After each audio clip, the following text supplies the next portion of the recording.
여러분 안녕하십니까? 투기꾼들이 예상한 대로 되게 할 순 없다. 정부가 오늘 새로운 택지지구를 발표하려다 연기했습니다. 후보지를 미리 조사해 봤더니 이미 투기꾼들이 몰려와서 땅을 사들인 정황이 너무 선명했고 그걸 알고도 발표할 수가 없던 겁니다. 결국 이 수상한 거래의 실체를 밝혀낸 뒤에 새로운 후보지를 발표하기로 했습니다. 먼저 이문현 기자가 보도합니다. 이번 공급 대책 물량을 합치면 200만 호 이상으로 역대 정부 최대 공급 계획입니다. 2달 전 정부는 집값을 잡기 위해 대규모 아파트 공급을 예고했습니다. 그 첫 번째 발표가 광명 시흥 신도시였습니다. 오늘 두 번째 수도권 신규 택지 발표가 예정돼 있었는데 갑자기 연기됐습니다. 후보지에서 투기 정황이 줄줄이 발견됐기 때문입니다. 과도한 투기 정황이 발견되었습니다. 일단 발표부터 하고 사후적으로 심층 조사나 수사를 간다는 것은 맞지 않다라고 판단해서 조사를 한 이후에 이제 발표하기로 결정하였고요. LH 투기 사태가 터진 뒤 정부는 다른 발표 예정 지역에 대해서도 대대적인 조사를 했습니다. 그런데 정부가 예상했던 것보다 상황이 심각했습니다. 한 예정 지역에서는 상반기 토지 거래가 56건이었는데 갑자기 하반기에 453건으로 8배 폭증했습니다. 지분을 함께 사들인 거래 비중도 상반기에 18%였는데 하반기에는 전체의 87%가 이런 거래였습니다. 외지인이 사들인 게 절반인 곳도 있었고 땅값이 주변보다 이상 급등한 곳도 있었습니다. 투기가 강하게 의심되는 거래들입니다. 경찰에 수사를 요청하였고 부동산 실거래 기획조사에 착수할 것입니다. 정부는 미성년자, 법인, 외지인, 지분 쪼개기 같은 투기성 거래를 조사해 색출하겠다고 밝혔습니다. 또 오늘 하지 못한 택지지구 발표는 투기꾼들이 시세 차익을 얻지 못하도록 법적 조치를 완료한 뒤에 하겠다고 밝혔습니다. MBC 뉴스 이문현입니다. LH 사태를 교훈 삼아서 미리 점검해본 덕에 투기꾼들이 기다리던 발표를 막았습니다. 그런데 바꿔 말하면 정부의 부동산 정책이 투기꾼들한테 번번이 읽히고 있다는 얘기입니다. 결국 투기에서 돈 버는 걸 막는 게 최선인데요. 어떻게 가능할지 차주혁 기자가 따져봤습니다. 오세훈 서울시장이 오늘 재건축, 재개발 투기를 근절하겠다고 밝혔습니다.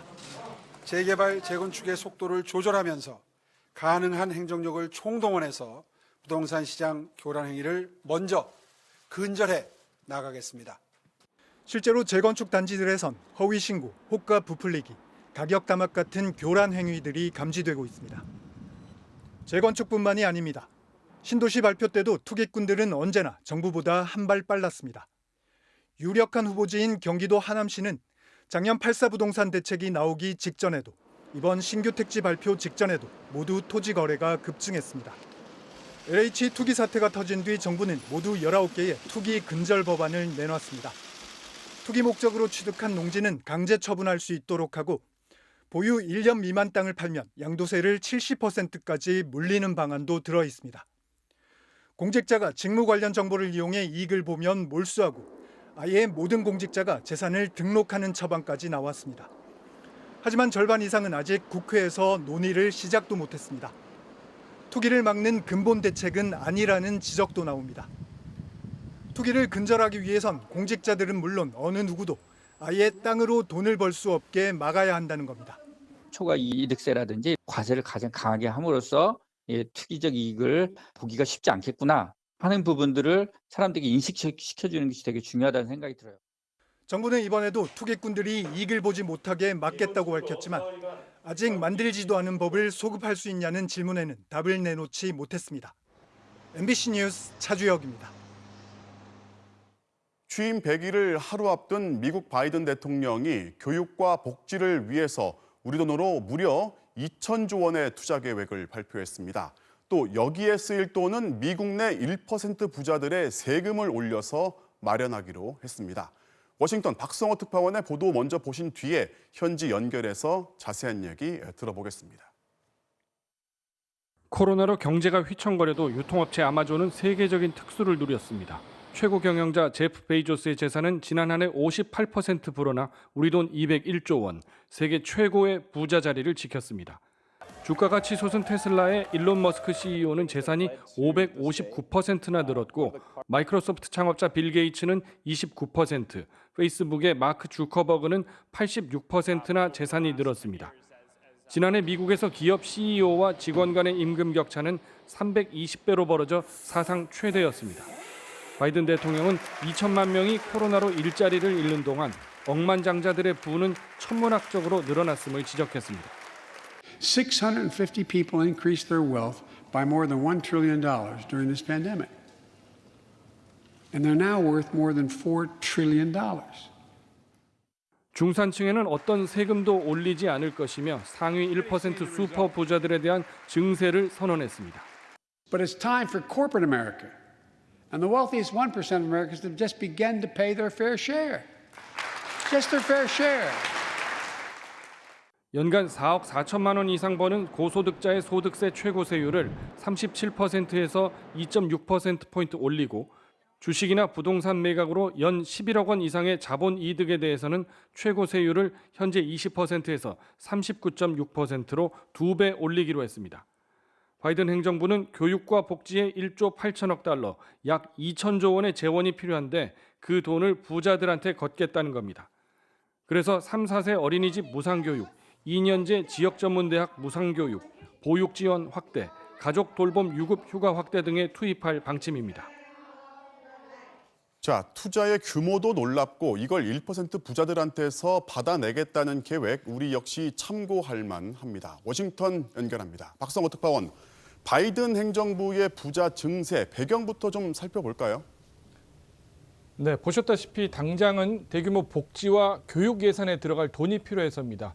부자 증세는 갑자기 결정된 게 아니라요. 작년 초 민주당 대선 후보 경선 때도 모든 후보가 내세웠던 공약이었습니다.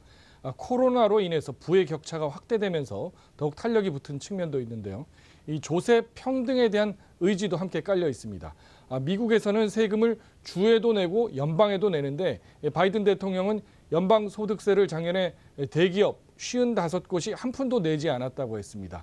일반 노동자들과 비교하면 말이 안 되는 상황이라는 겁니다.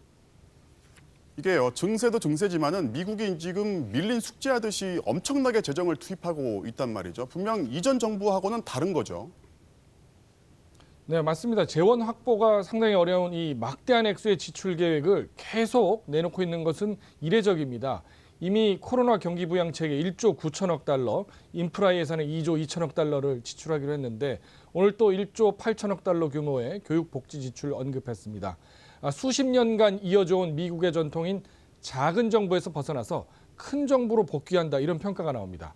바이든이 오늘 한 얘기 중에 더 이상 낙수 효과는 작동하지 않는다고 했는데요. 그러니까 이 부자들한테 혜택을 줘서 그 효과가 아래로 물 흐르듯이 내려가게 한다는 이 레이건 행정부 이후 전통적인 노선을 부정한 겁니다. 그래서 세금 깎아주고 기업 규제 풀어주고 글로벌 자유무역 추구하던 이 신자유주의 노선에서 벗어나려 하는 것 아닌가 이런 관측도 나오고 있습니다. 이 증세가 미국만의 정책이 아니라 세계적인 추세 아닙니까? 네, 일단 영국이 대표적인데요. 코로나 이후 부실해진 국가 재정을 증세로 충당하겠다 이런 입장입니다. 이달 초에 영국 재무부가 내놓은 안을 보면요. 법인세를 현행 19%에서 25%로 2023년부터 올리겠다고 했습니다. 47년 만의 인상인데 영국을 시작으로 다른 나라에도 증세 영향을 미칠 것으로 예상이 되고 있습니다. 영국에서는 이 자본소득세 인상도 검토되고 있습니다. 또 독일에서는 부유세 부활 방안이 논의되고 있고요. 남미의 아르헨티나의 경우에는 일시적으로 상위 0.8% 부자들한테 세금을 더 물리기로 했습니다. 이 사정이 약간씩은 다르지만 대체로 코로나로 인해서 정부가 늘린 이 재정 지출을 만회하기 위한 수단으로 평가가 됩니다. 여기에다가 미국발 증세가 세계적인 증세 논의에 또 불을 붙이는 효과가 있을 것으로 보입니다. 지금까지 워싱턴에서 전해드렸습니다. 자, 들으신 대로 증세는 세계적인 추세입니다. 코로나19가 불러온 국가적 위기를 극복하려면 정부가 돈을 써야 하고 그러기 위해선 세금을 더 거둘 수밖에 없다는 거죠. 한국의 사정은 어떻고 계획은 있는지 서유정 기자가 보도합니다. 코로나19로 많은 사람들이 고통을 겪던 지난해 말 국회에서 특별재난연대세가 발의됐습니다. 높은 매출과 소득을 올리는 대기업, 고소득자도 분명 존재합니다. 따라서 이들에게 한시적으로 과세하여 재원을 마련해 지난주에는 여야 국회의원 3명이 한 목소리를 내기도 했습니다. 정부가 영업을 제한한 소상공인들에게 손실을 소급 보상해주는 건 당연하다는 목소리입니다. 무조건적인 국가의 책무입니다. 너무도 당연한 소급 적용을 놓고 왈가불가하는 자체가 위헌이고 국민을 우롱하는 처사입니다. 하지만 정부는 부정적입니다. 돈이 없다는 이유입니다. 세계 여러 나라들이 증세 논의를 본격화하고 있습니다. 하지만 유독 한국에서는 이런 증세 논의가 모두 실종되거나 묻히고 있습니다. 정부는 재정을 걱정하면서도 증세가 아니라 있는 돈을 아껴 쓰자는 얘기만 합니다. 증세 문제는 국민 부담이 어느 정도 감내 가능한지 등 여러 가지 요인으로 종합적으로 고려할 필요가 있기 때문에 특히 정치권이 일부 여론의 눈치를 보는 게 문제입니다. 증세도 모자란 판에 오히려 종부세와 재산세를 줄이자는 주장이 나오기도 했습니다. 세금도 안 걷고 그러면 아무것도 할 수 없는 거잖아요. 증세라는 게 세금 걷어서 뭐 돈을 갖다 버리는 게 아니라 어딘가 쓰는 거잖아요. 이 사람들을 손실 보상을 해주면 이게 사라지는 게 아니거든요. 한국개발연구원 KDI는 오늘 발간한 보고서에서 저성장과 양극화에 대비하려면 장기적으로 복지 지출 확대가 불가피하다며 이제부터라도 증세 논의를 시작해야 한다고 제안했습니다. MBC 뉴스 서유정입니다. 배구 여제 김연경 선수를 비롯해서 도쿄올림픽에 출전하는 우리 국가대표 선수들이 오늘부터 백신을 맞기 시작했습니다.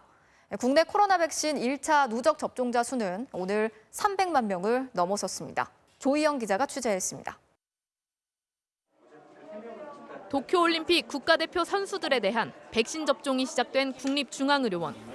배구 여제 김연경 선수가 백신을 맞으러 예방접종센터를 찾았습니다. 긴장은 많이 했는데 생각보다 안 아프게 나아져가지고 잘 접종하게 됐습니다. 일단 1차 맞고 나니까 좀 걱정을 많이 했는데 그 걱정과는 달리 잘 맞은 것 같습니다. 긴장된 얼굴로 팔을 걷어붙였던 태권도 간판 이대훈 선수. 막상 주사를 맞은 뒤엔 표정이 좀 풀렸습니다. 백신을 이제 진짜 맞으니까는 이제 올림픽이 정말 다가왔다는 일단 실감이 나는 것 같고 예방에 대한 안전성 때문에 좀 더 마음이 놓이는 것 같습니다. 국가대표 선수들은 올림픽이 임박했기 때문에 1차와 2차 사이에 접종 간격이 짧은 화이자 백신을 맞았습니다.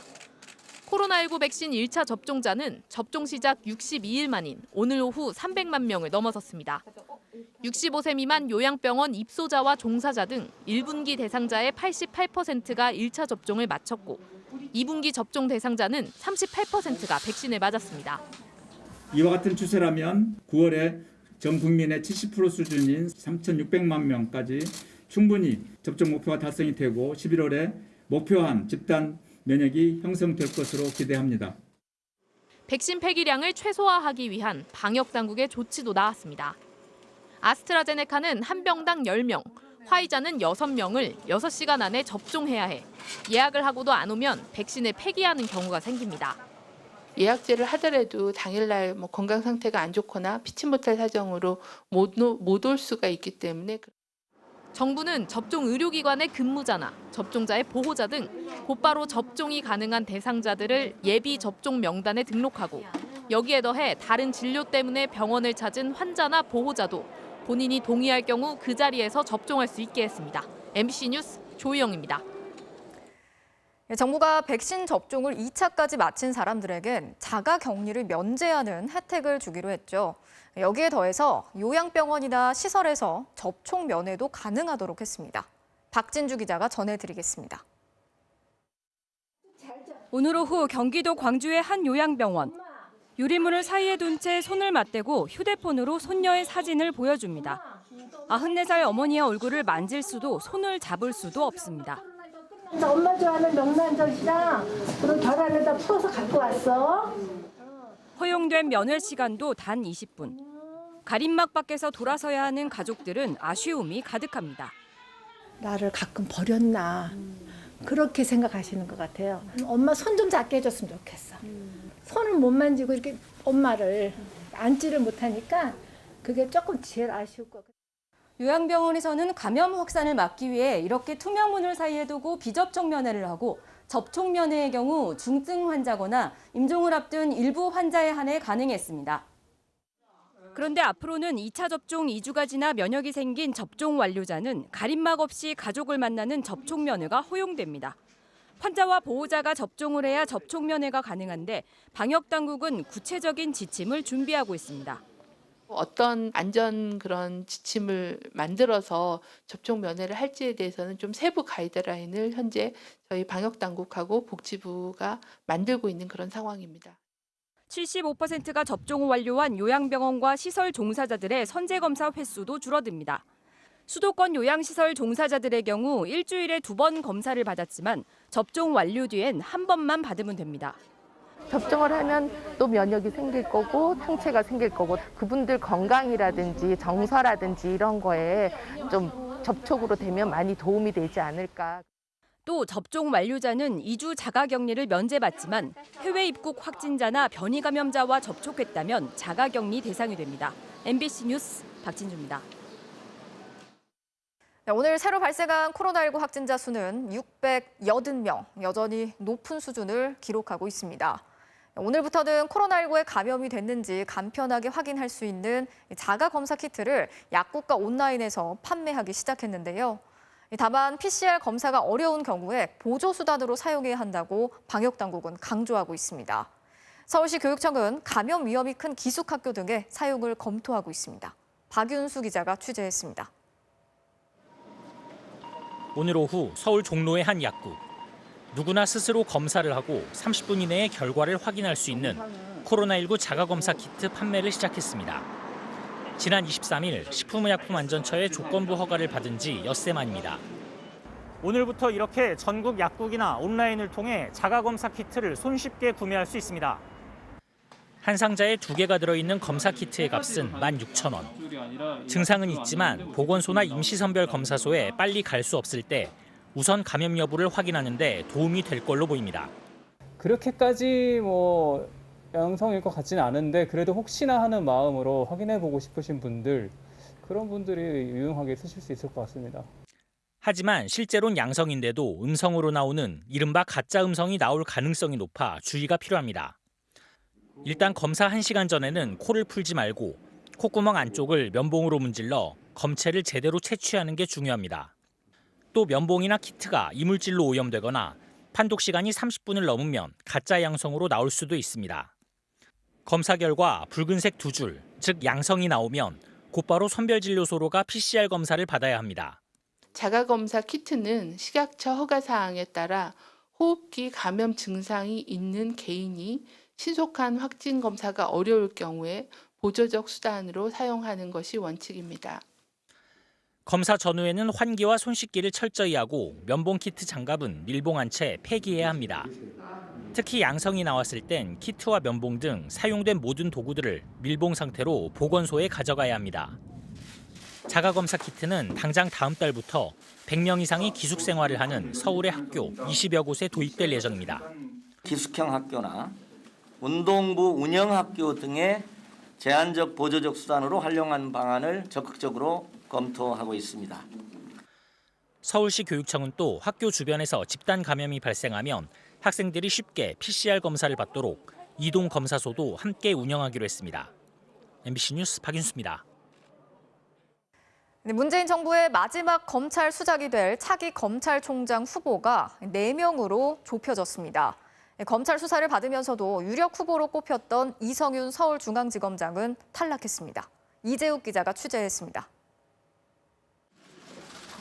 국민청거 후보 13명을 놓고 심사한 검찰총장 후보 추천위원회, 김호수 전 법무부 차관과 구본선 광주고검장, 배성범 법무연수원장, 조남관 대검찰청 차장검사 등 4명을 최종 후보로 결정했습니다.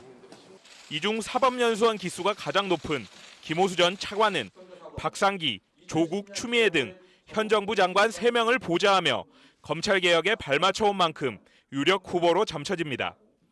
조남관 차장은 윤석열 전 총장의 전격적인 사퇴 이후 직무대행을 맡아 조직을 무난히 추슬렀다는 평가를 받고 있습니다. 윤 전 총장의 동기인 구본선, 배성범 두 고검장은 현 정부에서 각각 대검 차장과 서울중앙지검장 등 요직을 맡았습니다. 능력과 도덕성, 검찰개혁 의지 등을 평가하는 추천위의 표결을 거쳐 선정된 후보들입니다. 또 결과에 대해서도 모두가 다 만족했고 그렇기 때문에 특별히 큰 이견이라든가 이런 건 별로 없었어요. 유력 후보로 꼽혔던 이성윤 서울중앙지검장은 제외됐습니다. 김학의 전 법무차관 불법 출국 금지 의혹으로 수사를 받는 피의자 신분인점 등이 끝내 발목을 잡은 걸로 보입니다. 한 위원은 이 지검장에 대한 노골적인 반대 의사를 드러내기도 했습니다. 자기 조직을 믿지 못하는 사람은 조직의 수장이 될 자격이 없다고 생각을 합니다. 박범계 장관은 추천된 4명 가운데 최종 후보자 1명을 조만간 문재인 대통령에게 제청합니다. 대통령이 후보자를 지명하고 국회 인사청문회를 거치면 새 검찰총장은 일러야 다음 달 말쯤 임명될 전망입니다. MBC 뉴스 이재욱입니다. 육군훈련소가 코로나19 방역을 이유로 훈련병의 인권을 과도하게 침해하고 있다는 논란, 그 구체적인 사례가 추가로 드러났습니다. 화장실 사용에 2분, 이 타이머로 시간을 재서 2분을 넘기면 욕이 날아온다는 겁니다. 또 마시는 물의 양도 제한한다고 합니다. 정혜인 기자가 취재했습니다. 군 인권센터가 공개한 육군 논산훈련소 제보 내용입니다. 생활관별로 훈련병에게 주어진 화장실 이용 시간은 단 2분. 타이머로 시간을 재다 2분이 지나면 조교들은 욕설과 폭언을 퍼부었습니다. 그마저도 일어나서 자기 전까지 화장실은 단 3번밖에 갈 수 없습니다. 화장실이 너무 급할 땐 수치심을 견뎌내야 합니다. 진짜 급하냐? 얼마나 급하냐? 지금 나올 것 같냐? 소변이냐 대변이냐? 참을 수 없겠냐? 순서가 언제쯤 돌아오는데 그때까지 기다릴 수 있냐 없냐? 이런 거 다 물어봐요. 이 때문에 아예 밥도 안 먹고 물도 안 마셔 탈수 증상이 오는 훈련병들도 있습니다. 화장실을 못 가면 난감해질 상황이 생길 것 같다. 그래서 자기는 안 먹는다 이런 식으로 얘기를 했었던 걸 기억을 하거든요. 저 같은 경우에도 약 먹을 때 빼고는 물 거의 안 먹었어요. 입소한 훈련병들의 코로나19 검사 결과가 나올 때까지 감염을 막겠다며 화장실 사용을 제한하고 있는 겁니다. 1차 검사 결과가 나올 때까지 사흘 동안 샤워는 물론 양치질도 못했습니다. 공용 정수기는 감염이 우려된다며 물도 하루에 500ml짜리 생수 한 병만 지급한다는 제보도 잇따랐습니다. 사실상 다 붙어서 먹으니까 여기서 훨씬 더 위험할 것 같은데 왜 화장실이나 세면에서 훨씬 더 엄격하게 적용을 하고 이런 식으로 손쉬운 통제들이 계속 되는 거죠.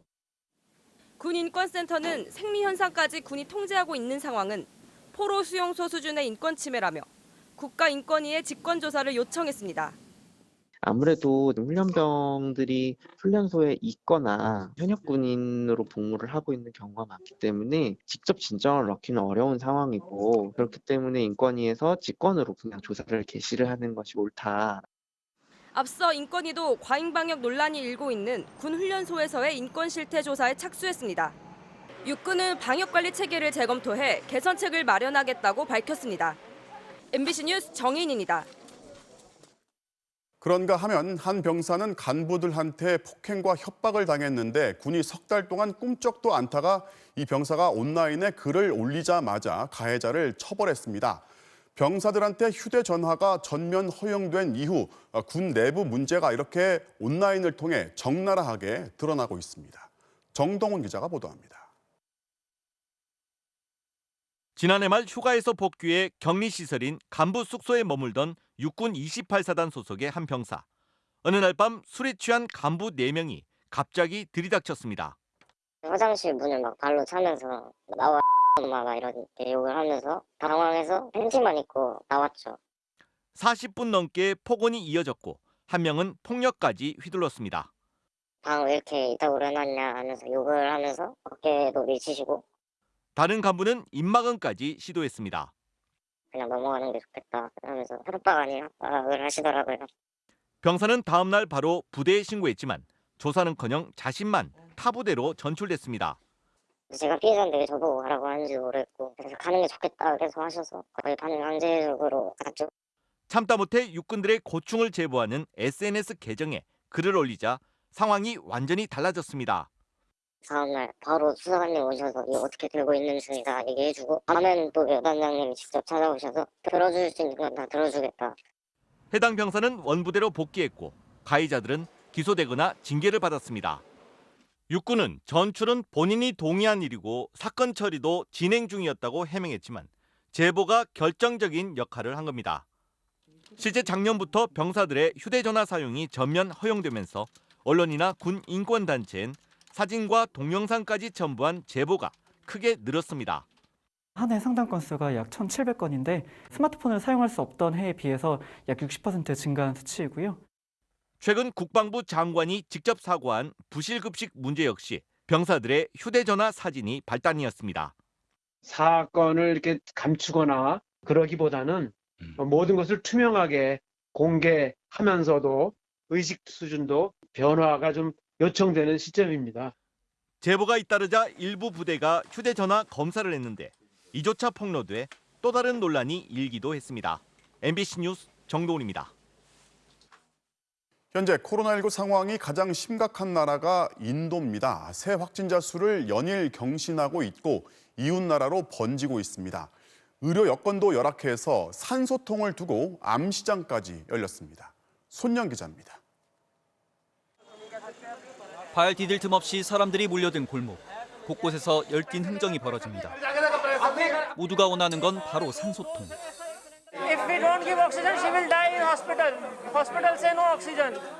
이 남성은 산소통 한 개를 겨우 구해 급히 병원으로 출발했지만 사지 못한 사람이 훨씬 더 많습니다. 산소 공장 앞엔 산소를 채워 넣으려는 사람들이 줄지어 서 있습니다. 이 여성은 새벽부터 기다렸지만 미처 산소를 구하기 전 어머니가 숨졌다는 소식을 듣고 통곡합니다. अभी इनका कहना है कि प्रिस्क्रिप्शन लेके मेरी मम्मी बहुत सीरियस है और लोग 2 दिन से पूरे दिल्ली के हॉस्पिटलों में बेड ट्राई कर रहे हैं. 산소 한 통 가격은 본래 만루피로 우리 돈 약 15만 원이었는데 지금은 부르는 게 값입니다. 몇 배를 더 줘도 구하기가 어렵습니다. In every shop there is no oxygen. There is no oxygen. Black market is on high. 인터넷에도 산소통을 구한다는 환자 가족들의 간절한 호소가 넘쳐납니다. 갈수록 참혹해지는 상황에 전 세계가 산소와 의약품 지원에 나섰고 미국은 아스트라제네카 백신 2천만 회분을 지원하기로 했습니다. अगर हो जाए तो ये आपका अपना हॉस्पिटल में है जो कह रहे हैं कि बेड नहीं है हम लोग बड़े आदमी तो वो अपनी व्यवस्था कर लेंगे हम लोग कहाँ जाएंगे हम लोग का क्या हालत है. 우리 정부는 현지 교민들을 위한 산소 발생기 14대를 어젯밤 외교 행랑을 통해 보냈습니다. 하지만 인도발 코로나19 확산은 이웃 나라인 파키스탄과 방글라데시, 스리랑카까지 걷잡을 수 없이 번지고 있습니다. MBC 뉴스 손영입니다. 어린이집을 다녀온 뒤 이상 행동을 보이는 아이한테 녹음기를 채워 보냈더니 교사들의 학대 발언이 잔뜩 녹음돼서 돌아온 사건. 몇 달이 지났지만 4세반 아이들은 여전히 정서적 고통을 겪고 있습니다. 하지만 어린이집은 학대가 사실 무근이라면서 여전히 정상 운영하고 있습니다. 김광현 기자입니다. 지난해 11월 4살 반 아이들에게 교사들이 막말을 하고 학대한 의혹이 불거진 충남 서산의 어린이집.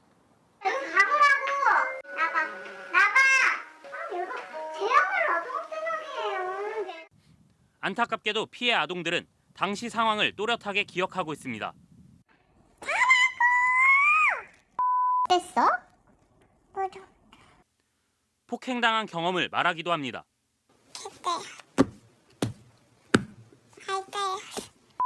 얘는 그냥 가만히 있었어? 응, 그냥 울지도 않았어. 울지도 않았어? 그래서 세게 때렸는데 울었어, 바로. 한 피해 아동은 스트레스로 인한 방광염에 시달리고 있고 언어 발달에 문제가 생겨 치료받는 아이도 있습니다. 신체 학대면 눈으로 보이고 어떻게든 보듬어서 이거를 이렇게 상처를 치유해줄 수 있지만 이런 정서적인 학대 같은 경우는 어떻게 치유하는 방법도 모르겠고요. 특히 정서적 학대는 유아기에 우울감과 같은 부정적 인식을 키울 수 있다고 전문가들은 우려합니다. 그러니까 자신이 그래서 가치가 없고 사랑받을 만하지 못하다고 여기다 보니까 자존감도 낮아지고. 문제가 된 어린이집은 운영을 계속하고 있습니다. 관할 지자체는 경찰 수사를 거쳐 법원 판결이 나온 뒤에야 시설 폐쇄나 운영 정지 같은 행정 처분을 내릴 수 있다는 입장을 밝혔습니다. 법원에서의 범죄 유무를 판결하는 그 선고만 따른다면 행정처분 뭐하러 해요? 법원에 범죄 유무를 묻는 그 판결과 사법적 판단과 행정적 처분은 달라야 된다고 생각을 합니다. 어린이집 측은 피해 아동들이 퇴소한 뒤 다른 학부모들에겐 관련 소문이 모두 사실 무근이고 퇴소한 부모들도 문제 삼지 않기로 했다는 문자를 돌려 논란을 일으켰습니다. MBC 뉴스 김광현입니다. 미얀마 사태 속보입니다. 군부에 끌려간 미얀마의 한 청년이 신체가 잘려나가는 끔찍한 고문을 당했다고 폭로했습니다. 리틀 판다로 불리는 청년 리더 웨모 나잉은 군부가 사형을 선고할 수 있다는 우려가 나옵니다. 신정현 기자입니다. 시위대 80여 명이 목숨을 잃은 피해 금요일. 이 19살 미얀마 청년은 민주화 운동을 하다 군부에 끌려갔습니다. 체포 사흘 만에 풀려났지만 매맞은 얼굴은 문드러졌고 등에는 전깃줄에 핥힌 상처가 가득합니다. 군인들은 그를 묶은 뒤 신체 일부를 훼손하는 고문도 서슴지 않았다고 폭로했습니다. When we got there, the commander tied my hands behind my back and used small scissors to cut my ears, tip of my nose, my neck, and my throat. Then he let his fellow soldiers beat me up that night. 고문은 밤새 이어졌고 그는 차라리 죽고 싶은 심정이었다고 말했습니다. I even told them to kill me instead of torturing me. It was that painful. 풀려난 지 3주가 지났지만 그는 여전히 스스로 걷지 못하고 있습니다. 군부는 지난 15일 체포한 청년 지도자 웨모 나잉의 최근 모습도 다시 공개했습니다. 보름 전 멍들고 퉁퉁 부은 얼굴에서 멍은 아직 가시지 않았고 이젠 야윈 모습입니다. 군부는 시위대의 조직도를 만들고 그의 죄목을 하나하나 나열했습니다. တရားခံဝင်မိုးနိုင်ဟာမလ26ရက်မှာမော်ရမြို့မှာရဲတပ်ဖွဲ့ဝင်2ဦးကိုလူမဆန်စွာညှဉ်းပန်းနှိပ်စက်တပ်ဖြတ်ခြင်းများဆောင်ရွက်ခဲ့ကြောင်းစစ်ဆေးတွေ့ရှိရပါသည်. 체포 당시 적용한 살인과 납치 등 7개 혐의 외에 내란과 불법단체 지원, 불법단체 구성 등 3가지 혐의를 더 추가했는데 조만간 그에게 사형이 선고되는 것 아니냐는 우려가 나오고 있습니다. 민주화 혁명 지도자이다 보니까 영향력이 있기 때문에 이런 모습들을 자꾸 보여주고 이제 사형 선고가 될 수도 있다라는 이야기를 함으로써 시민 운동의 이제 동력을 조금 약화시키려는. 미얀마는 계엄령이 선포된 상태여서 군사법원이 선고하면 형이 그대로 확정됩니다. 지금까지 시위 도중 체포된 미얀마 시민은 3,400여 명인데 이 중 최소 23명이 사형을 선고받은 것으로 알려졌습니다. MBC 뉴스 신정현입니다. 인천 강화의 한 농수로에서 숨진 채 발견된 30대 여성을 살해한 용의자가 경찰에 체포됐습니다. 바로 숨진 여성의 남동생이었습니다. 윤상문 기자입니다. 지난 21일 인천 강화군 성모도의 한 농수로에서 30대 여성이 숨진 채 발견됐습니다. 맨발 상태의 여성은 옆으로 누워 웅크린 채 물 위에 떠 있었습니다. 떤 상태에서 저거 구리다가 저거 시신 걸리는 거 받았어요. 시신 곳곳엔 무려 20차례 이상 흉기에 찔린 상처가 나 있었습니다. 국가수는 시신을 부검한 뒤 사인은 흉기에 의한 대동맥 손상이라는 1차 구두 소견을 밝혔습니다. 경찰 조사 결과 살해 용의자는 이 여성의 남동생 29살 A씨로 밝혀졌습니다. 경찰은 여성이 숨진 것으로 추정되는 시점 이후에도 여성 명의의 SNS 접속 기록이 있는 걸 확인했습니다. SNS상의 대화 내용을 토대로 경찰은 남동생을 유력 용의자로 특정한 겁니다. 또 숨진 여성으로부터 남동생으로 돈이 흘러들어간 정황도 포착한 것으로 알려졌습니다. 이 같은 수사를 토대로 경찰은 법원으로부터 체포영장을 발부받았고 시신 발견 9일째인 오늘 A씨를 경북 안동에서 체포했습니다. A씨는 누나와 둘이 인천에 살았고 따로 사는 부모는 가끔 남매의 집에 다녀간 것으로 알려졌습니다. 시신이 발견된 성모도에는 친척이 살고 있는 것으로 전해졌습니다. 경찰은 남동생 A씨를 살인과 사체 유기 혐의로 입건하고 구체적인 범행 경위와 동기 등을 조사해 구속영장을 신청할 예정입니다. MBC 뉴스 윤상문입니다. 지체 장애를 앓고 있는 경비원에게 심한 욕설과 폭행까지 했던 50대 여성. 경찰에게도 언성을 높였다고 합니다. 입주민들이 경비원들의 안전을 위해 몸에 달아준 카메라 덕분에 당시 상황을 그대로 남길 수 있었는데요. 어제 보도 이후에 경비원을 위한 모금까지 벌이고 있습니다. 신재웅 기자가 취재했습니다. 아파트 차단기를 열어주지 않는다며 심한 욕설을 쏟아부은 50대 여성.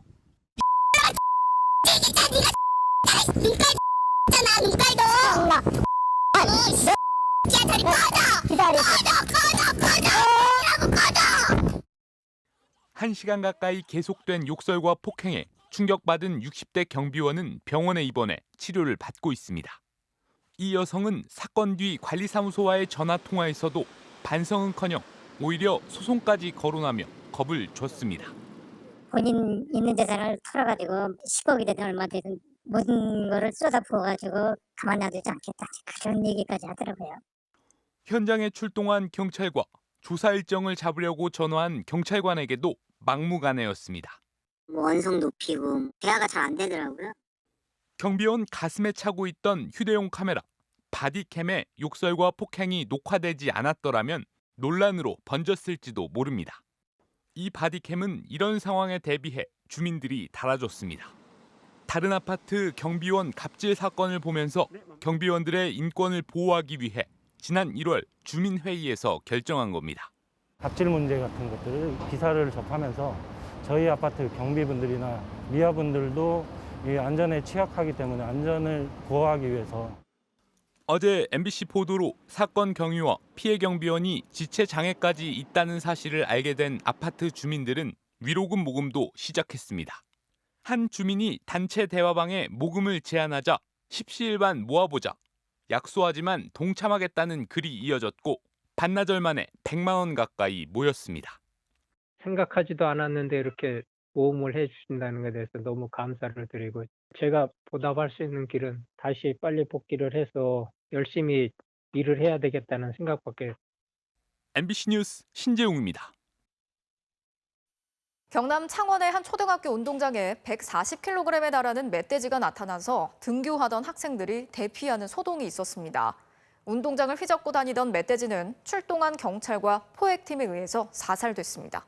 서창우 기자가 취재했습니다. 오늘 오전 8시 25분쯤 경남 창원의 한 초등학교 운동장. 멧돼지 한 마리가 질주를 시작하자 황급히 교문 뒤로 사람이 몸을 피합니다. 근처에 있던 학생들도 멧돼지를 보고 놀라 흩어집니다. 위험하니까 막 가음을 지고 이랬거든요. 옷으로 당황했어요. 당해가지고 내가 뛰었지. 왜냐면 멧돼지는 이 사람을 공격하는 그 성격이 있기 때문에. 5분 뒤 신고를 받고 출동한 경찰과 엽사 등이 멧돼지 포획에 나섰습니다. 쏴라! 경찰이 총을 쏘자 놀란 멧돼지가 이리저리 도망다닙니다. 놔둬라. 좀 이따가 그 자리로 그대로 쏜다. 멧돼지는 10여 분간 달아나다 학교 후문 막다른 곳에 몰렸습니다. 학교 운동장을 휘젓고 다니던 멧돼지는 교문에서 약 700m 떨어진 이곳에서 엽사가 쏜 총 3발을 맞고 숨졌습니다. 사살된 멧돼지는 1m가 훌쩍 넘는 140kg짜리 암컷이었습니다. 본격적인 등교 시간 전이어서 학생들의 피해는 없었지만 자전거를 타고 가던 주민 한 명이 멧돼지에 치여 다쳤습니다.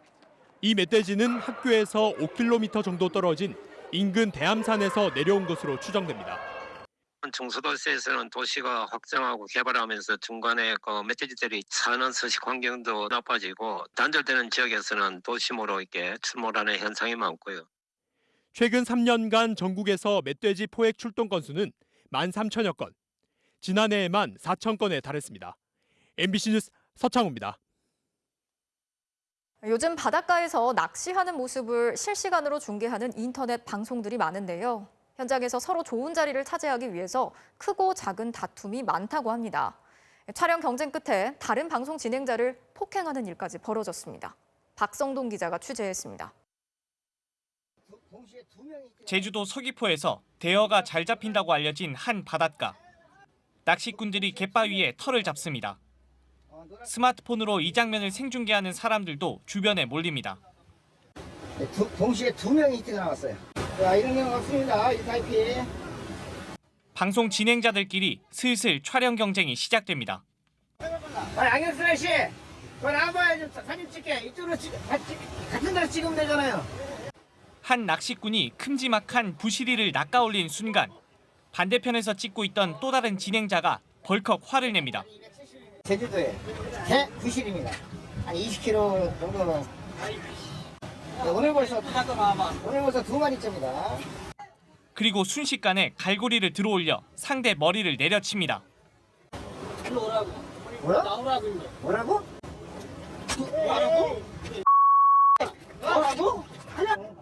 분을 사귀지 못한 듯 폭행은 계속됐고 피해자는 갈비뼈가 부러지는 중상을 입었습니다. 경찰은 가해자 B 씨를 특수폭행 치상 혐의로 입건해 조사하고 있습니다. 그냥 실신했습니다. 그리고 깨니까 발로 수차례 짓밟고 있길래 옆에 다리 보이는 그 다리 잡고 살려주세요. 영문도 몰랐습니다. 제가 왜 맞았는지도 모르겠고요. 낚시 동영상 채널을 운영하고 있는 가해자는 현장에서 상대방이 먼저 시비를 걸었다고 주장했습니다. 등을 때리려고 이렇게 때렸는데 피하면서 목에 이렇게 맞았더라고요. 그 말로 갖다가 뭐라고 그러면서 눈을 갖다가 확 흐리더라고요. 그래가지고 순간적으로 눈이 이제 저도 뒤집혀가지고. 폭행이 일어난 장소입니다. 큰 물고기들이 많이 잡힌다고 입소문을 타면서 최근 낚시꾼과 인터넷 방송 진행자들 사이에서 유명해진 곳인데요. 제주에서는 이런 곳이 늘면서 관련 마찰도 이어지고 있습니다. 제주 낚시로 수십 개의 개인 채널이 운영되면서 보름 전엔 서귀포항에서 낚시 자리를 놓고 다투는 모습이 그대로 방송되기도 했습니다. MBC 뉴스 박성동입니다. 80대 노인의 예금 통장을 노렸던 보이스피싱 일당이 경찰이 역으로 판 함정에 걸려들어서 덜미를 잡혔습니다. 보이스피싱에 속아 넘어간 척하고 가짜 현금 봉투를 약속 장소에 보관해뒀다가 이걸 가지러 온 조직원을 현장에서 검거했습니다. 보도에 이채영 기자입니다. 지난 26일 충북 청주의 한 아파트 앞 80대 할아버지가 홀로 집을 나섭니다. 1시간쯤 뒤 귀가하는 할아버지 손에는 종이 가방이 들려 있습니다.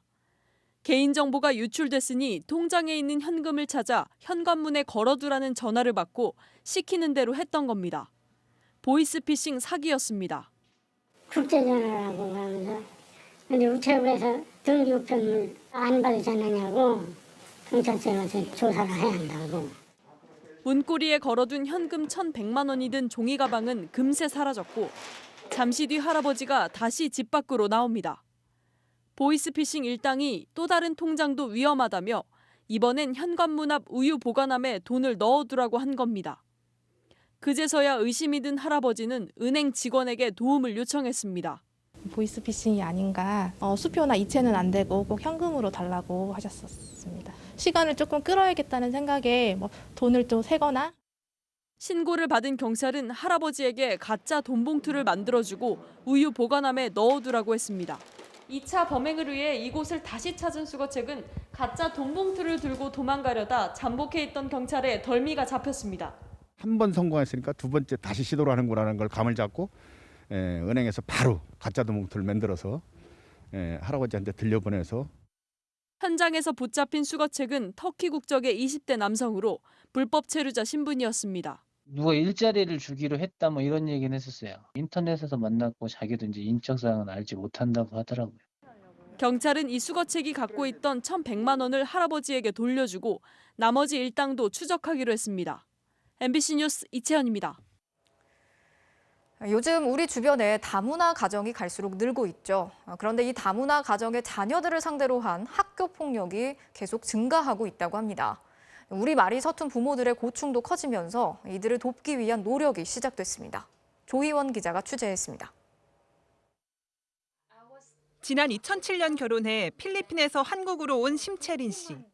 심 씨는 어느 날 중학생 자녀로부터 충격적인 말을 들었습니다. I asked her if she had experienced like a bully from other students.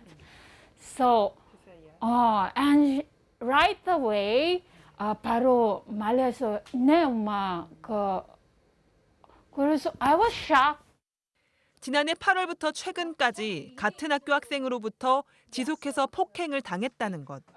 말과 행동이 서툴다는 이유였습니다. 머리 많이 밀고 이렇게 하고 몸이 또 이렇게 몇 번 많이 이렇게 또 발 하고 이렇게. So I didn't know that. 심 씨는 다음 날 바로 학교에 신고했지만 한국어가 서툴러 조사를 받을 때마다 눈앞이 캄캄해졌습니다. 불편했죠. 그래서 아직도 한국말 어렵기 때문에. 국제 결혼이 늘면서 다문화 가정의 학생 수도 꾸준한 증가 추세를 보이고 있습니다. 특히 전남 지역의 다문화 학생 수는 전국 17개 시도 중 가장 많아 전체 학생 수의 5%가 넘습니다.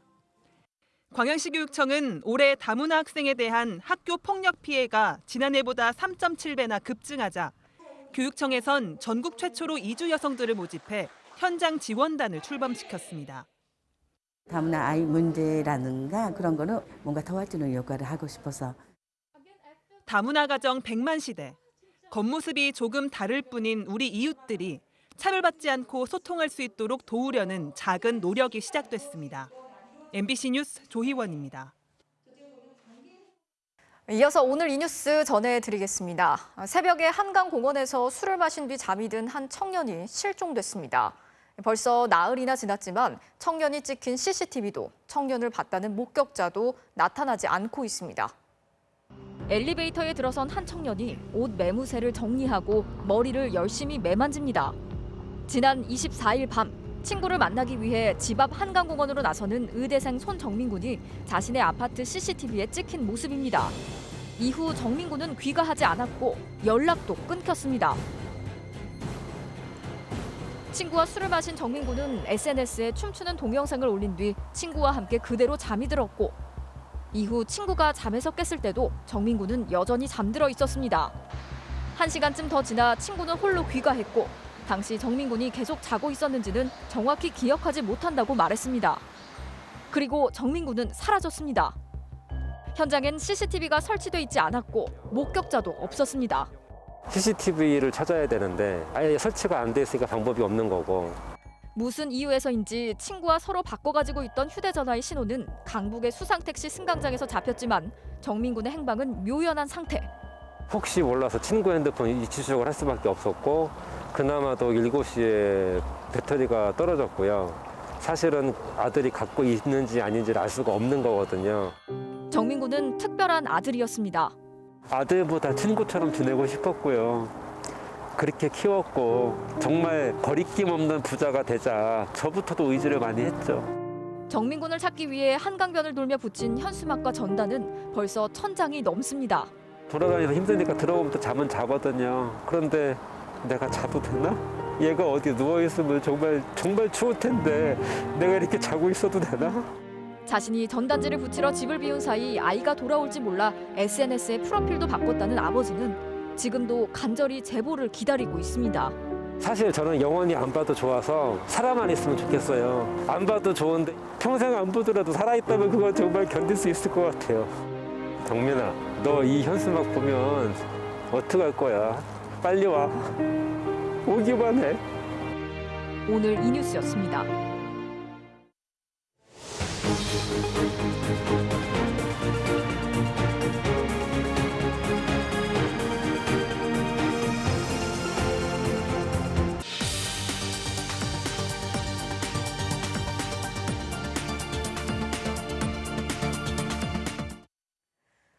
전태일 열사의 친필일기 7건이 50년 만에 세상에 공개됐습니다. 그동안 일기의 내용은 알려져 왔었지만 실물이 공개된 건 이번이 처음인데요. 엄혹했던 당시 노동 현실을 극복하려는 전태일 열사의 의지가 곳곳에 남아 있습니다. 임상재 기자가 전해드리겠습니다. 내일을 위해 산다. 절망은 없다. 절망은 없다라는 말이 4번이나 적힌 빛바랜 일기장. 노동운동가 전태일 열사의 친필일기 7건이 50년 만에 세상에 공개됐습니다. 발제본이 책에 실린 적은 있지만 친필 원본 전체가 공개된 건 이번이 처음입니다. 전태일 형의 희생을 잊지 아니하고 기억해 왔습니다. 전태일 형의 뜻을 사회에 상정하게 되었습니다. 돈 15원 남은 걸로 10원은 노트를 사고 5원은 전화비. 늘 주머니가 가벼웠지만 젊은 노동자는 밥을 먹는 대신 글을 쓸 노트를 샀습니다. 그리고 그 노트에 아침 8시부터 저녁 11시까지 하루 15시간, 손바닥이 부르터 피가 날 정도로 일해야 했던 1960년대와 70년대의 열악한 노동 환경을 생생하게 적었습니다. 근무 시간을 하루 10시간에서 12시간 이내로 단축하고 일요일마다 쉬게 해달라. 대통령에게 했던 요구는 편지로 붙이지 못하고 일기에 썼습니다. 19 청년의 풋풋한 연애 감정도 담겨 있습니다. 사랑하는 여인에 대해 목숨을 걸고 사랑을 해도 못 맺을 사랑이라고 쓴 1967년 일기. 지금 내 현실에 사랑이 다 무엇이냐, 현실에 충실해야 한다는 구절에선 요즘 청년들의 고민이 묻어나기도 합니다. 전태일 일기장은 50년 전의 한 청년이 지금의 청년들과 비정규직들에게 보내는 기록이기도 합니다. 학자들은 그 자체로 문학, 역사학적 연구 가치가 있다고 일기장 7권의 의미를 평가했습니다. 50년대, 60년대에 걸친 많은 이야기들을 쓰고 있어서 사회사, 노동사적으로도 큰 의미가 있는 것 같습니다. 1970년 11월 13일 평화시장 앞에서 근로기준법 준수를 외치며 목숨을 던졌던 청년 전태일. 가난한 삶 속에도 사회의 모순을 깨우치려 한 전태일 열사의 친필 일기장은 보존 처리 과정을 거쳐 조만간 대중에게 공개될 예정입니다. MBC 뉴스 임상재입니다. 가계부채가 빠르게 늘어나자 정부가 대출을 규제하고 나섰습니다.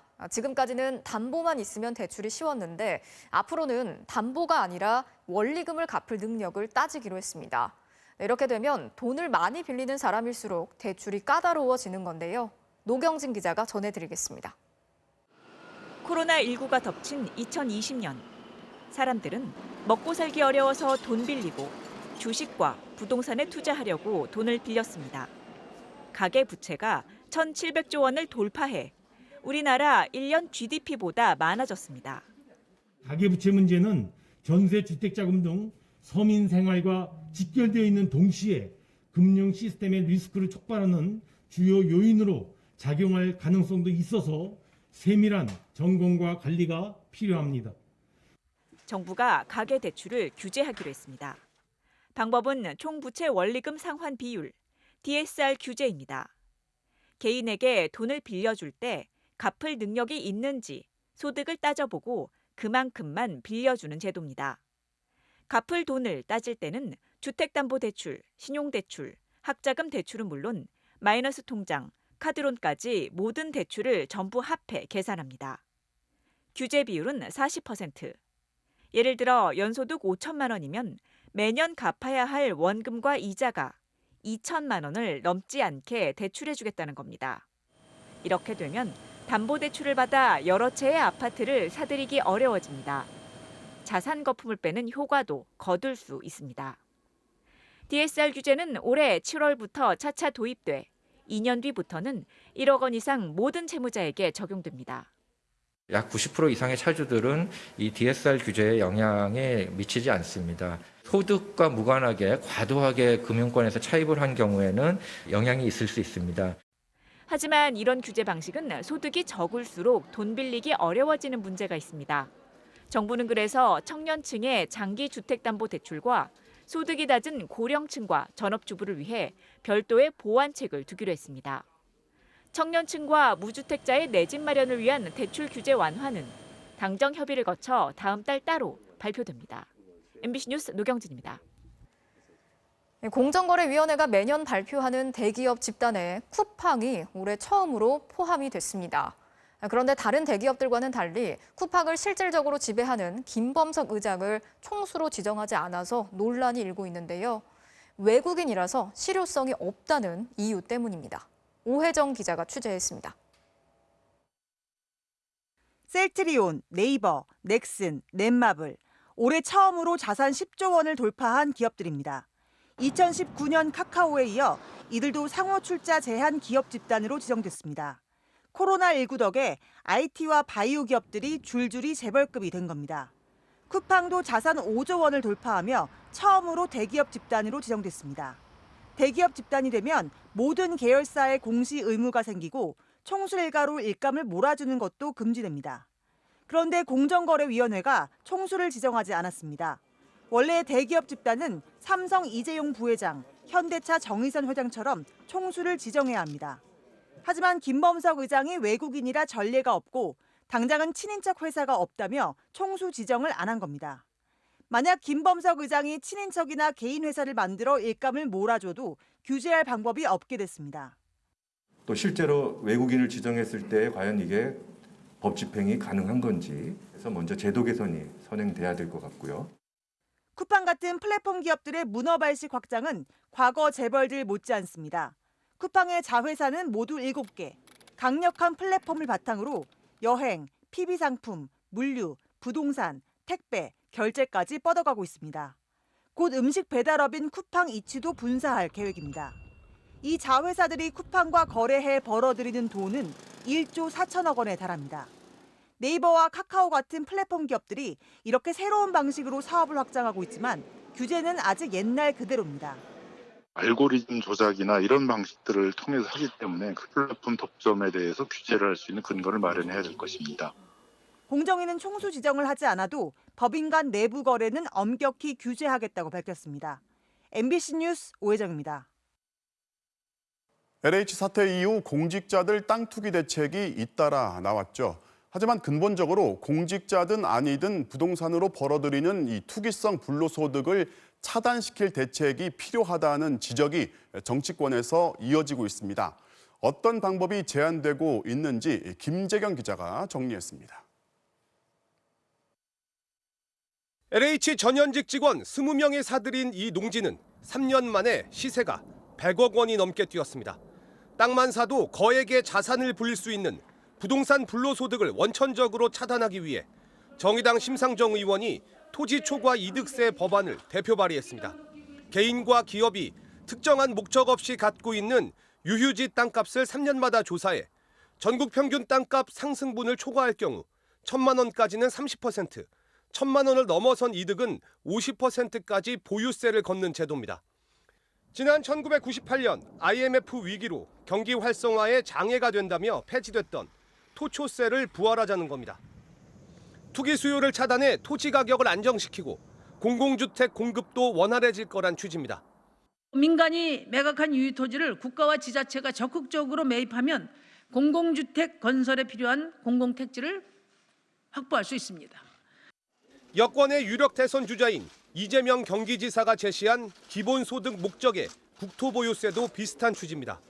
모든 토지에 대해 공시지가 기준으로 일정 비율 보유세를 걷어 불로소득을 환수하되 여기서 얻은 세수를 재원으로 전 국민에게 기본소득을 줘 조세 저항을 줄이자는 겁니다. 우리 모두의 공적 자산이기 때문에 모두가 함께 누려야 된다라고 하는 것이 우리 헌법이 정한 토지 공개념이라고 하는 겁니다. 토초세와 기본소득 토지세 모두 각각 유력 정치인들이 제시했던 점에서 주목을 받고 있지만 사유재산 침해나 증세라는 보수 야권의 반발도 예상돼 향후 대선 전국에서 뜨거운 쟁점이 될 전망입니다. MBC 뉴스 김재경입니다. 현직 경찰 신분으로 국회의원에 당선돼서 이 겸직 논란이 일었던 황운하 민주당 의원. 선거 뒤에 상대 후보가 낸 당선 무효 소송을 두고 대법원이 오늘 출마에 문제가 없다고 결론 냈습니다. 공윤선 기자입니다. 지난해 4.15 총선 대전 중구에서 당선된 더불어민주당 황운하 의원은 당시 경찰 공무원 신분이었습니다. 공직자는 선거에 나설 수 없도록 한 공직선거법과 겸직 금지를 규정한 국가공무원법을 어겼다는 논란이 제기됐습니다. 선거 출마를 앞두고 미리 사직서를 냈지만 울산시장 선거 개입 의혹으로 수사를 받던 중이라 사표가 수리되지 않았던 겁니다. 총선 경쟁자였던 미래통합당 이은건 후보는 선거 뒤 당선 무효 소송을 냈습니다. 1년여 만에 대법원은 황 의원의 당선에 문제가 없다며 소송을 기각했습니다. 대법원은 공직선거법 조항에도 나와 있듯 공무원이 선거에 나가려고 사직서를 냈다면 수리 여부와 상관없이 사직서 접수 시점이 그만둔 시점이라고 재확인했습니다. 후보 등록 전 사직 의사를 밝힌 것만으로도 선거에 나설 수 있다는 겁니다. 공무원을 그만둔다고 밝혔는데도 기관장이 사직서 수리를 거부하거나 미뤄 선거에 출마할 자유가 침해돼선 안 된다는 게 공직선거법 취지라고 강조했습니다. 당선 무효 소송은 다른 법원을 거치지 않고 대법원만의 판단으로 확정됩니다. 황운하 의원은 당연한 결과라고 밝혔습니다. 무모한 법률 문제를 제기하고 상대방을 공격함으로써 그로 인해서 반사 이익을 얻어보고자 하는 구태 정치는 청산되어야 합니다. 황 의원은 일단 국회의원직을 유지했지만 다음 달 10일부터 또다시 울산시장 선거 개입 사건 피고인으로 법정에 서야 합니다. MBC 뉴스 공윤선입니다.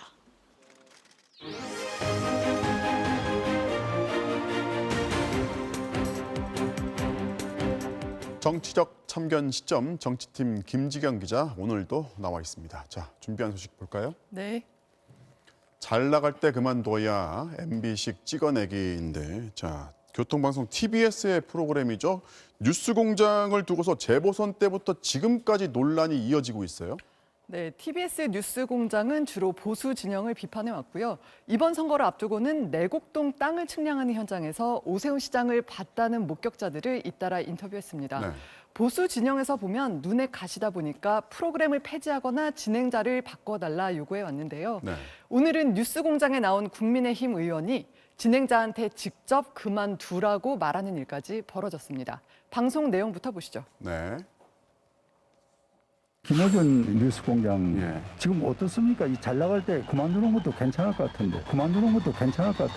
저는 그럴 생각이 없습니다. 생각 없어요. 그런데 여론과 많은 데이터들이 지금 공정성을 잃었다. 그것이 뭐 지배적이거든요. 그렇게 생각하시는 분들도 있죠. 그렇게 생각하시는 그런데 그런 분들이 많으면은 잘 나갈 때 그만두는 게 훨씬 좋습니다. 더 잘 나갈 수 있습니다. 아직 최고치에 도달하지 않았기 때문에 조중동을 비롯해서 공정성을 심각하게 위반하는 것은 너무 많습니다. 다음 시간에 다른 건 말해보겠습니다. 자, 진행자 면전에서 사퇴를 언급한 것도 참 이례적인데 국회에서도 비슷한 논란이 있었죠. 네, 국민의힘은 당회의는 물론 국회 상임위에서도 뉴스공장을 문제 삼았습니다. 네. 서울시 예산이 들어가는데 진행자가 계약서도 안 쓰고 고액 출연료를 받았다고 주장하면서 감사원 감사까지 요구했는데요. 며칠 전 국회 상임위 모습 보시죠. 네. TBS 김어준 뉴스공장이 아니라 가짜 뉴스공장이다. TBS는 국민의 세금 400억 원이 들어가는 그런 기관입니다. 그래서 국민의 세금을 멋대로 쓰면 안 됩니다. 그런 차원에서 감사원의 감사도 될 수 있고. 김어준 씨의 편향성을 공격해온 것은 야당의 선거 전략상 그럴 수 있다고 봅니다만 이거를 지금 이제 구체적으로 특정 진행자를 찍어내기 위한 방법으로 국회를 활용하는 것은 좀 적절치 않아 보입니다. 네, 실제로 감사원 직원들이 TBS를 방문하자 전국 언론 노동조합은 끔찍했던 이명박 정권 시기에 감사원을 떠올리게 한다면서 강하게 반발했습니다. 오세훈 시장은 선거 전에는 TBS를 바로 잡겠다고 했다가 시장이 되고 나서는 지금은 별다른 말을 하지 않고 있는데요. 만약 구체적인 조치가 나온다면 논란은 더 커질 걸로 보입니다. 네, 다음 소식 보겠습니다. 네. 나경원, 저는 황 대표와 결이 다릅니다인데요. 국민의힘 나경원 전 원내대표가 황교안 전 대표하고 선을 그었어요. 네, 아시는 것처럼 나경원 전 원내대표는 황 전 대표와 함께 자유한국당의 투톱으로 대정부 투쟁을 이끌었습니다. 그렇죠. 그런데 지금은 황 전 대표와 엮이는 게 좀 억울하다 이런 입장인데요. 왜 그런지 들어보시죠. 네. 자꾸 황교안 대표하고 자꾸 엮어서 저를 이야기들 하시던데 사실은 제가 원내대표 임기가 6개월 당연히 연장되는 줄 알았는데 황교안 대표식 정치나 황교안 대표식 투쟁이 저하고 맞지 않는다. 제가 걸림돌이다 생각하시고 원내대표에서 그만두게 한 것 같더라고요. 조금 이제 결을 달리 하는데요. 어쨌든 황교안 대표의 생각과 저는 조금 결이 달랐던 것 같다. 그런 말씀드리고 싶습니다. 네, 다시 말해서 황 전 대표 반대로 원내대표 임기가 연장이 안 됐을 만큼 서로 생각이 달랐다 이런 얘기입니다. 지금의 자신의 그 정치적 상황에서는 황 전 대표하고 엮이는 게 부담스럽다 이런 것 같아요.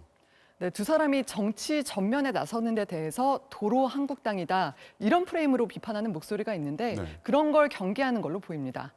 나 전 원내대표는 여기서 한 발 더 들어갔는데요. 황교안 전 대표의 정치 재개, 그 자체도 부정적으로 봤습니다. 계속해서 들어보시죠. 네. 지금은 조금 좀 천천히 더 계시는 게 좋지 않을까 이런 생각들 많이 하시는 것 같습니다. 작년 총선의 패배에 대해서도 다시 한번 또 생각해야 될 게 있는 것 같아요. 공천 과정의 잘못이라든지 우리 여러 가지 하여간에 그 당시에 리더십에 대해서 많이 걱정했던 부분은 있거든요. 네, 나경원 전 원내대표는 지금 당대표에 출마할지 말지 고민을 하고 있는데요. 네. 황 전 대표와 엮이는 게 도움이 되지 않을 걸로 판단하고 확실하게 선을 그은 걸로 보입니다. 네, 오늘은 여기까지 듣겠습니다. 지금까지 정치팀의 김지경 기자였습니다.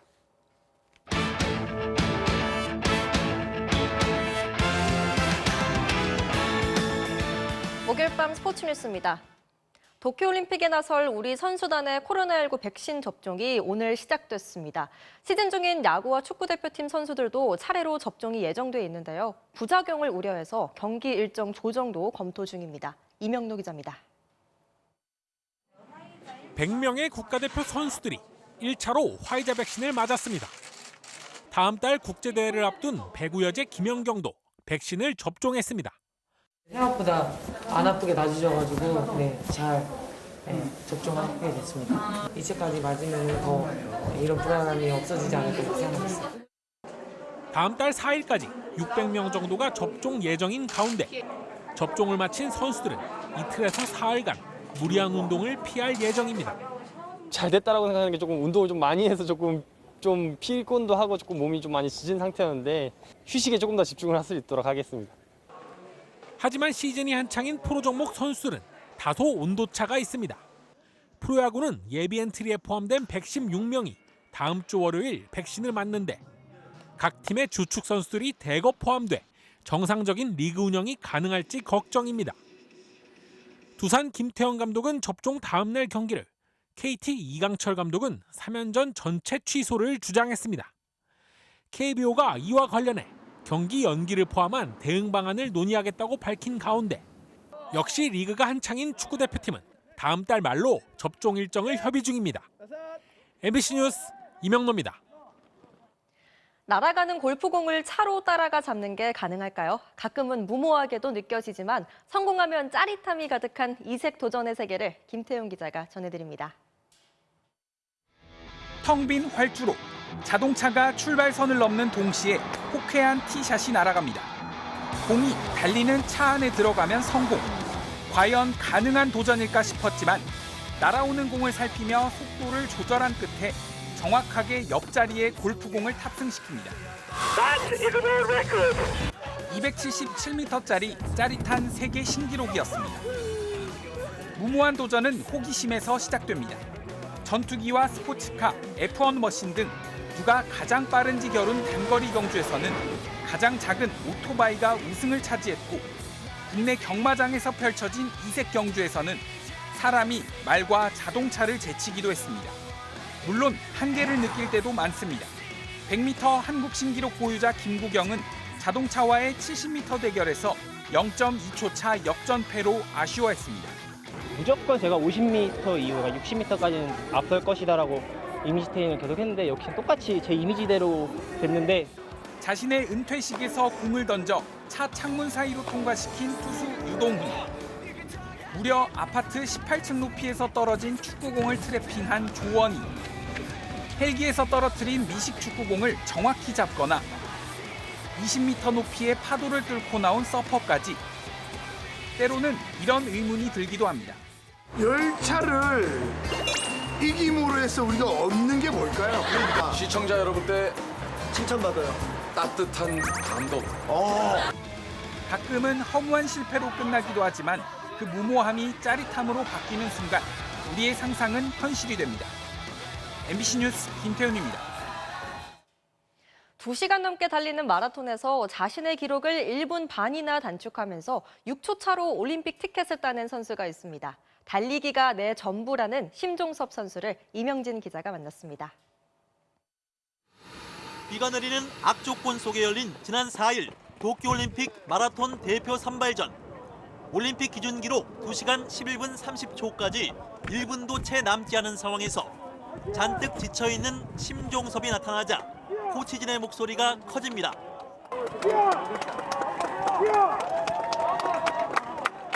최종 기록 2시간 11분 24초. 자기 최고 기록을 무려 1분 반 경신하면서 6초 차로 극적인 도쿄행을 확정지었습니다.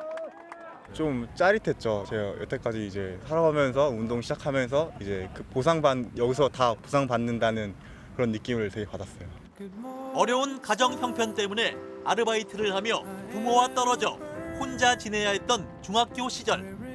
세차장 알바를 좀 했었어요. 정부에서 좀 보조금도 받고 15살 정도 됐을 거예요. 혼자 있다 보니까 뭐 대화할 상대도 없고 뭐 같이 밥 먹을 상대도 없으니까요. 처음엔 이거 왜 하지 생각했던 달리기가 인생을 바꿔놨습니다. 체육 선생님이 이제 저를 알아보시고 운동을 시켜주셨는데 그냥 뛰는 게 즐겁고 시간 가는 줄 몰랐던 것 같아요. 2016년과 19년 서울국제마라톤에서 국내 1위를 차지하며 이봉주의 한국 기록을 깰 기대주로 주목받았지만 올림픽 등 종합대회와는 유독 인연이 없었습니다. 때문에 귀화 선수 오주환과 함께 뛸 도쿄올림픽에 대한 기대가 더 큽니다. 올림픽에 나간다고 치면은 이제 모든 선수들 다 그렇잖아요. 저 또한 이제 메달을 따고 싶기 때문에. 달리기 하나로 버텨온 31살 심종섭의 마라톤 인생. 15년 전 자신에게 건네는 말로 각오를 다졌습니다. 과거에는 힘들었지만 미래에는 행복할 것이라는 생각을 전해주고 싶어요. 네. MBC 뉴스 이명진입니다. 잠잠하기만 하던 서울과 달리 동쪽 지방은 오후 들어 날씨가 돌변했습니다. 오늘 안동에서 시청자가 보내온 영상을 보고 계신데요. 이처럼 굵은 우박이 쉴 새 없이 떨어졌고요. 또 강원도 삼척에서도 소나기가 내리는 동안에 어른 손톱만한 우박이 떨어졌다고 합니다. 대기 상층에서는 차가운 공기가 내려오고 낮에는 기온이 오르면서 대기 불안정이 무척 심해졌기 때문인데요. 오늘 밤 사이 내륙 곳곳에 또 한 번 강한 비가 예상됩니다. 비의 지속 시간이 길진 않겠지만 경기 남부와 충청, 경북 북부, 전북 북부를 중심으로는 벼락이 치거나 우박이 떨어지는 곳도 있겠습니다. 예상 강우량은 수도권과 강원 영서, 충청과 전북의 최고 40mm, 그 밖에 남부지방에도 5에서 20mm가량입니다. 동쪽 지방에 영향을 주던 비구름은 현재 동해상으로 빠져나갔고요. 지금은 이 서해상에서 보이는 비구름대가 경기 남부 서해안과 충청도부터 비를 뿌리고 있습니다. 모든 해안가를 중심으로 바람이 강하게 불면서 새벽 사이 호남 서해안을 중심으로는 물결이 급격히 커지는 기상해일이 발생할 가능성이 있겠고요. 비는 오전 중에 대부분 그치겠습니다. 아침 최저 기온은 서울 10도, 대구 12도가 되겠고요. 낮 최고 기온은 서울 16도, 광주 18도로 오늘보다 낮아지겠습니다. 날씨였습니다. 4월 29일 뉴스데스크 마치겠습니다. 오늘도 함께해 주신 여러분 고맙습니다.